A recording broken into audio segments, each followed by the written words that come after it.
Ready start. मुकदमा लड़ने वाले प्रत्यार्थियों अर्थात दोनों परियोजना के कर्मकारों की ओर से किए गए रिट आवेदन के चलने योग्य होने के बारे में प्रारंभिक आक्षेप किया गया है। यह कहा गया है कि अधिनिर्णय 27 फरवरी 1975 को दिया गया था, किंतु रिट आवेदन 10 मार्च 1976 को फाइल किया गया था। इस प्रकार रिट आवेदन के फाइल करने में काफ़ी विलंब हुआ है।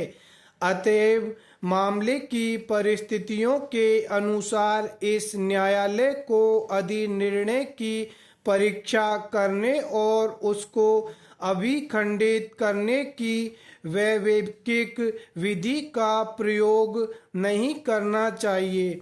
यह बात सही है कि विलंब उन तथ्यों में से एक तथ्य है जिस पर संविधान के अनुच्छेद 226 के अधीन वैकल्पिक शक्ति का प्रयोग करते समय विचार किया जाना चाहिए, किंतु प्रत्येक मामले की परीक्षा मामले में अंतर्वलित सुसंगत तथ्यों के आधार पर की जानी चाहिए।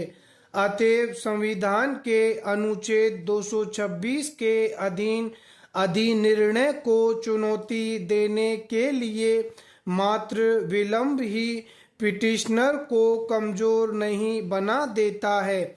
इस मामले में प्रस्तुत आवेदन को फाइल करने में हुए विलंब का कारण रिट आवेदन के पैरा 38 से 49 तक में स्पष्ट किया गया है। यह प्रतीत होता है कि अधिनिर्णय की प्रमाणित प्रतिलिपि विभाग अर्थात नदी घाटी परियोजना विभाग में प्राप्त हो जाने के पश्चात पिटिशनर के अनुसार मामले की विभिन्न स्तरों पर बहुत ही सावधानी पूर्वक परीक्षा की गई थी। प्रथमतः मामला मार्च 1975 में स्थायी काउंसिल को उसकी राय के लिए निर्देशित किया गया था। राय देने के प्रयोजन के लिए विभिन्न प्रकार की सूचनाएं अपेक्षित थीं। हमारा यह निष्कर्ष है कि सेशन न्यायाधीश दंडादेश के विरुद्ध पुनरीक्षण में आवेदन ग्रहण कर सकता है और कतिपय मामलों में पुनरीक्षण में दंडादेश में वृद्धि कर सकता है।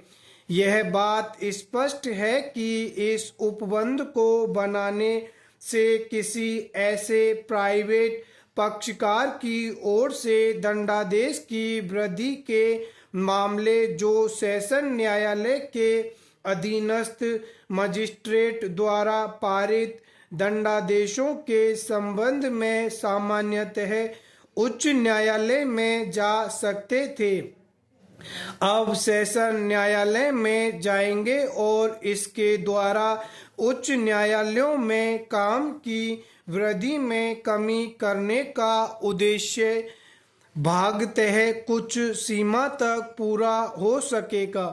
तथापि हमें यह बात स्पष्ट कर देनी चाहिए कि दंडादेश के आदेश अथवा दोष मुक्ति के आदेश में पुनरीक्षण में हस्तक्षेप उच्चतम न्यायालय द्वारा अधिकथित सीमित विचारों के अध्ययन है और इस शक्ति का इस प्रकार से प्रयोग नहीं किया जा सकता क्योंकि सेशन न्यायाधीश अपील की सुनवाई कर रहे हों।